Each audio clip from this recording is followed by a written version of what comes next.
Game over? Question mark. Will AI lead to the death of the profession of architecture, or what? To some extent, I've presented a dystopian Black Mirror version of reality, a shocking version of reality, an extreme version of reality. What will actually be the impact of AI and automation on a profession that is perhaps already struggling?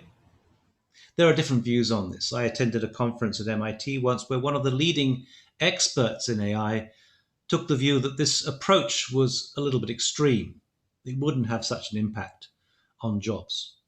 At the same time, Patrick Schumacher from Zaha Hadid Architects has told me that already in their office, they don't need so many architects because software is able to do the things much more efficiently that architects used to do. Clearly, AI will have some impact of some kind and is already having an impact on the architectural profession. But what I've been presenting is in some ways very deliberate.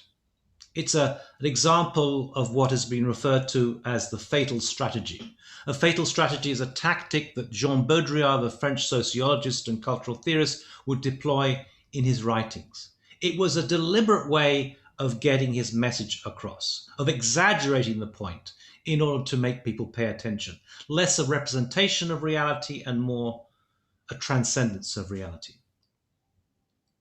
Famously, after the Gulf War, Baudrillard published a book called The Gulf War Did Not Take Place.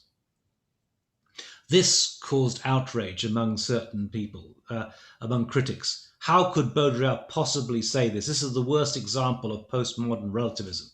Had he been there with the bombs dropping all around him, then for sure he would have known that the Gulf War did indeed take place.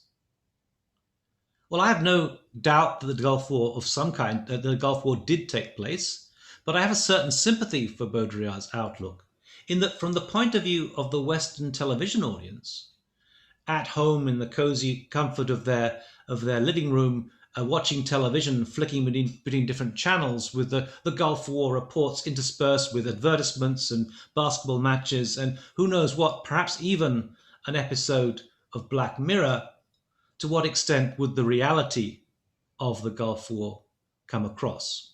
There have been others, for example, who've made some comments about pandemics. In 2012 or 2013, I think it was, Ray Kurzweil was already writing about pandemics, but nobody paid any attention. And what happens? We were completely unprepared for this. When I first proposed the title, The Death of the Architect, one of the reviewers of my proposal suggested that maybe it could be The Death of the Architect question mark. Another reviewer said, well, maybe it could be the death and rebirth of the architect. I took the view that actually really what it should be is the death of the architect exclamation mark. This, of course, was very popular with my publishers who told me that death sells. And of course it does. We know that not only from Black Mirror itself, but also a dystopian view of the world, but also from other sort of critical stances on AI, robotics, and so on, automation, from Metropolis through to 2001: A Space Odyssey through to Blade Runner and beyond. There are many, many movies about the dangers and the risks involved in AI and automation, if not necessarily about death itself. My view then is that we need to stick with this title, The Death of the Architect.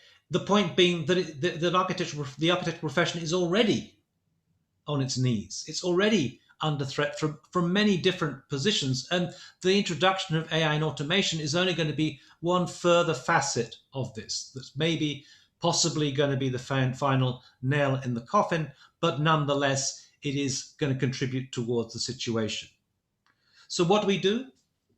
To my mind, it's important to point out these situations, especially to students of architecture.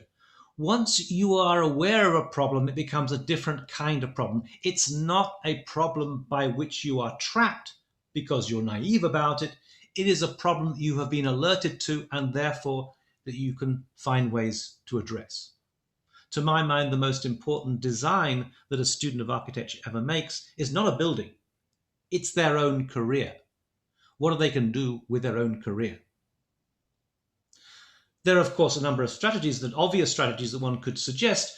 One would be to find out about AI, and for sure, I think people who know a lot about AI are going to be very highly marketable in the architectural offices of the future. Another possibly could be to diversify and to engage in other forms of design, to engage with industrial design, product design, interactive design, even virtual reality design, and so on and so on. There are many possible avenues in which one can deploy the architectural imagination and draw upon architectural design skills. Of course, the same problem exists in other domains as it does in architecture, in that AI and automation are going to have an impact on all those domains. Nonetheless, my central point stands. It's important for everyone, especially for students of architecture, to be aware of what is potentially a wildfire on the horizon that is going to change the nature of the profession itself. The death of the architect, the demise of the profession of architecture in the age of AI.